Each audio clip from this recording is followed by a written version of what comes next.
உண்மையிலே எங்க ஸ்கூல் செம்ம ஸ்கூல் தாங்க. இது நல்லா குழந்தைகளை உற்சாகப்படுத்தலாம். நம்ம ஸ்கூலு செம்ம ஸ்கூல். முன்னாடி இல்லைங்க. அடுத்ததாக 63 மேன்மார்களை ஒப்பிட்டு வருகிறார்.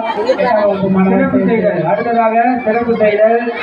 நம் பள்ளியின் தலைமை ஆசிரியர் மற்றும் பட்டதாரி ஆசிரியர்களை விழா மேடைக்கு வருமாறு அன்போடு அழைக்கிறோம்.